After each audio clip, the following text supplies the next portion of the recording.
दोस्तों नमस्कार। दोस्तों आज एक बहुत छोटे से विषय पर यह वीडियो है। वीडियो का उद्देश्य जो है वो आपको केवल इतना बताना है, इतना एजुकेशन देना है कि पहले जो धारा 156(3) दंड प्रक्रिया संहिता की होती थी, सीआरपीसी की होती थी, जिससे हम लोग अगर थाने में रिपोर्ट नहीं लिखी जा रही है तो न्यायालय के द्वारा थाने में रिपोर्ट लिखवा देते थे। उसके स्थान पर अब धारा 175(3) बीएनएसएस की आ गई है। धारा 175(3) बीएनएसएस में और धारा 156(3) सीआरपीसी में क्या डिफरेंस है, क्या अंतर आ गया है? क्योंकि आज के लगभग एक महीने पहले जुलाई में 1 जुलाई से ये 175(3) बीएनएसएस लागू हो गया है। इसके पूर्व में जब भी कोई ऐसा मामला होता था, आपकी एफआईआर नहीं लिखी जाती थी, तो आप कोर्ट आते थे धारा 156(3) के अंतर्गत। लेकिन वही अब आप 175(3) बीएनएसएस के अंतर्गत आएंगे तो क्या चेंजमेंट हो गए उसकी माइनर चर्चा एक कर लेते हैं, ताकि आप लोगों के भी समझ में आए और ये जरूरी कदम आप उठाएं। अगर इनमें चूक करते हैं तो आपको रिपोर्ट लिखाने में थोड़ी मुश्किल होगी। दोस्तों सबसे पहला बदलाव ये हुआ है कि पहले 156(3) सीआरपीसी में ये आवश्यक नहीं था कि आप उस एप्लीकेशन को शपथ पत्र पर ही दें, ऑप्शनल था। आप बिना एफिडेविट के भी धारा 156(3) सीआरपीसी के अंतर्गत प्रार्थना पत्र दे सकते थे। लेकिन अब ये मस्ट हो गया है कि आपको शपथ पत्र पर ही 175(3) बीएनएसएस का प्रार्थना पत्र देना है। दूसरा, पहले ये नियम था कि आप थाने जाते हैं, ये मैं मोटा मोटा बता रहा हूं और ये इस पर्पस से बता रहा हूं ताकि मेरे इस वीडियो को अधिवक्ता गणों के अलावा, जो जूनियर एडवोकेट हैं, उनके अलावा बहुत सारी पब्लिक के लोग देखते हैं, आम जनता के लोग देखते हैं, तो उनको डीपली समझ में आ जाए कि हमें क्या करना है। क्योंकि जब आप वकील साहब के पास जाते हैं कि हमारा एफआईआर दर्ज करा दीजिए, नहीं दर्ज हो रहा है, तो उससे पूर्व में आप इस कंडीशन में हो जाए कि आपके डॉक्यूमेंट बिल्कुल फिट हो, प्रॉपर हो। पहले ये नियम था कि आप थाने जाते हैं, थाने जाने में आपकी एफआईआर नहीं लिखी जाती है तो आप उसके दूसरे दिन अपने पुलिस अधीक्षक को या और उच्च अधिकारियों को रजिस्टर्ड पोस्ट से प्रार्थना पत्र भेज देते थे। दोस्तों थोड़ा सा चेंजमेंट है। अब बीएनएसएस 175(3) में आपको थाने जाना है अगर कोई घटना हुई है, और थाने में प्रॉपर एप्लीकेशन देनी है, माने तहरीर देनी है। थाने में मुकदमा दर्ज किए जाने का प्रार्थना पत्र देना है, जिसकी एक कॉपी आपको अपने पास रखनी है। जब आप 175(3) बीएनएसएस का प्रार्थना पत्र देंगे तो उस एप्लीकेशन के साथ वो कॉपी भी लगेगी कि आपने थाने में दी थी।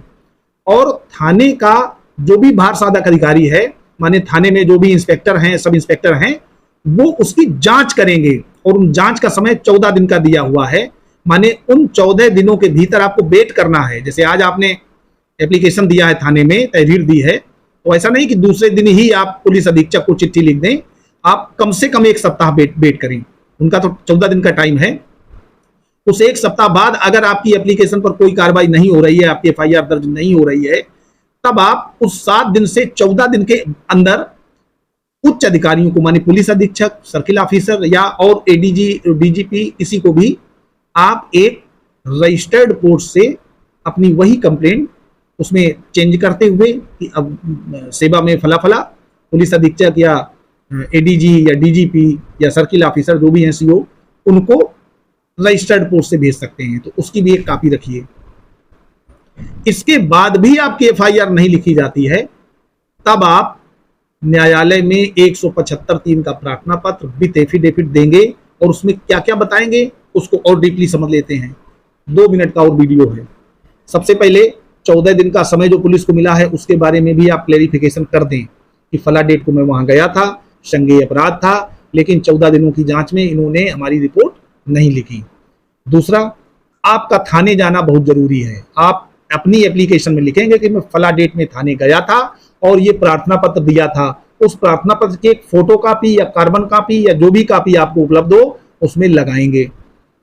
दूसरा, मैं एक आज इसी वीडियो में एक ऐसा आइडिया बता दूंगा कि इसके लिए आप बिल्कुल आपकी एफआईआर दर्ज हो जाएगी, चाहे जैसी हो। 175(3) आपको नहीं करना पड़ेगा। दूसरा, कोर्ट में आपको थाने जाने का रिकॉर्ड एफिडेविट पर देना है, डेट का पूरा विवरण बताना है। पहले आप एसपी को सूचना तुरंत देते थे, दूसरे दिन देते थे, अब आपको कम से कम 7 दिन से 14 दिन के भीतर देनी है। अब 14 दिन बाद भी आप सूचना दे सकते हैं। और बड़े मामलों में जब भी आप 175(3) का एप्लीकेशन देंगे तो सीओ की रिपोर्ट मंगाई जाएगी। अभी तक क्या था कि आपने दिया, थाने से रिपोर्ट मंगा ली गई, थाने से जैसे ही आया कि सर कोई अभियोग पंजीकृत नहीं है तो यहाँ आर्डर हो जाता था। लेकिन अब ऐसा नहीं होगा, अब ज्यादातर मामलों में सीओ की रिपोर्ट मस्ट हो जाएगी, माने सर्किल ऑफिसर की, क्योंकि इसमें कुछ प्रोविजंस ऐसे हैं कि सीओ से या एसपी से ये परमिशन लेकर के ही आगे बढ़ते हैं और नई धाराओं में आपकी एफआईआर दर्ज होगी। दोस्तों एक ऐसा आपको ट्रिक बताता हूं, एक ऐसी ट्रिक बताता हूं कि किसी भी मामले में आपको एफआईआर दर्ज करनी हो तो उसकी बहुत बेस्ट प्रक्रिया है। आप जिस दिन थाने गए थे वहां आपकी एफआईआर नहीं दर्ज हुई तो आप ऑनलाइन एक अपनी सूचना थाने में दें, जो भी आपका मामला है उसको लिख करके, और उस ऑनलाइन मामले का एक नंबर मिलेगा आपको, नंबर मिलता ही है, आप सभी जानते हैं। भले ही आपकी एफआईआर दर्ज नहीं हुई, एक नंबर अलॉट हो गया, दैट्स मीन एनसीआर नंबर, और उस एनसीआर नंबर के आधार पर आप कोर्ट में, जैसे पहले 155(2) में एक इन्वेस्टिगेशन किए जाने का एप्लीकेशन मजिस्ट्रेट को दिया जाता था, उसी तरह से आप 155(2) के तरीके से ही जो व्यवस्था 175 में दी हुई है उसमें आते हैं कि साहब थाने गए थे, ये रिकॉर्ड है, ये उसका नंबर है, एज ए एनसीआर, इसमें इन्वेस्टिगेशन करा लिया जाए चूंकि मामला ये है। तो दोस्तों ये बहुत इजी और बेहतर तरीका होगा, और डीपली समझने के लिए इस पर कोई एक दिन और विशेष वीडियो बना देता हूं। दोस्तों अगर वीडियो अच्छा लगा हो तो हमारी वीडियो को लाइक करें और अपने दोस्तों को अधिक से अधिक शेयर करें, और अगर चैनल पर नए हैं तो हमारे चैनल को सब्सक्राइब कर लें। धन्यवाद।